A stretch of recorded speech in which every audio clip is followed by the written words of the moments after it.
Asynchronous e-learning. Asynchronous e-learning involves learning through the internet facilitated and initiated by media, such as emails, discussion groups, virtual libraries, internet radio as well as visual band. Challenges faced when creating an active asynchronous discussions. Asynchronous learning involves learning at one's convenient time. Some learners might find it difficult to manage time. This can in turn affect the speed at which the class moves. Learners who take long to cover assignments might delay the rest of the group. Asynchronous mode of instruction hinders interaction between the teacher and the learner. The main mode of communication is nonverbal.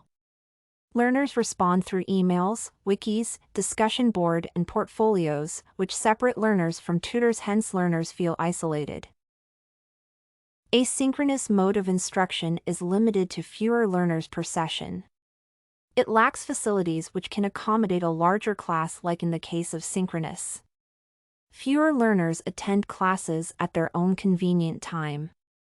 The lecturer then leaves assignments with instructions for the learners, which poses a problem, making the learners unable to apply for a lecturer in case they need to clarify some questions.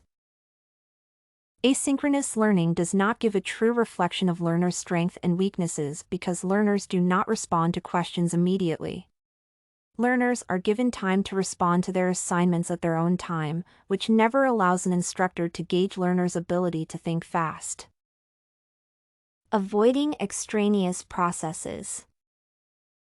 When designing an online curriculum, it is important to consider learners' needs.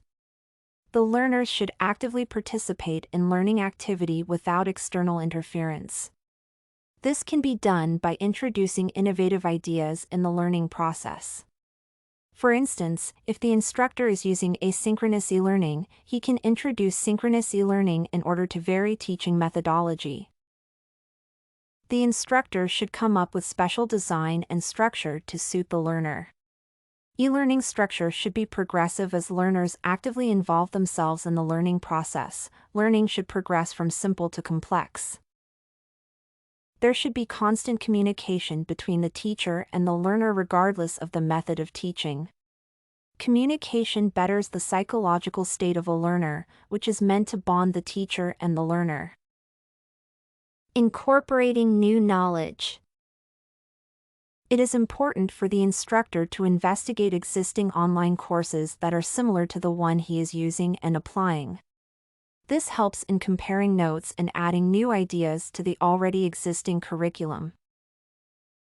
A decision should also be made to structure the course in order to suit interests of the learners. The teacher should arrange concepts in a systematic manner that creates room for students to enjoy learning activities. Learners should be actively involved in discussions to boost their confidence. It is important for a teacher to vary teaching methodologies. A teacher should know when to reflect on a new concept, why students need more time to reflect on the new concept, plan for tasks, and when to expect quick responses when a new concept is introduced. Selecting learning outcome. Selecting learning outcomes will depend on the level of the learners and the dedication of the teacher. Learners should always be made to anticipate the outcome of learning activities. Environment for learning should be conducive for learning outcomes to be achieved, where the teacher should always be a mentor to students. This and many other essays are available at studycorgi.com.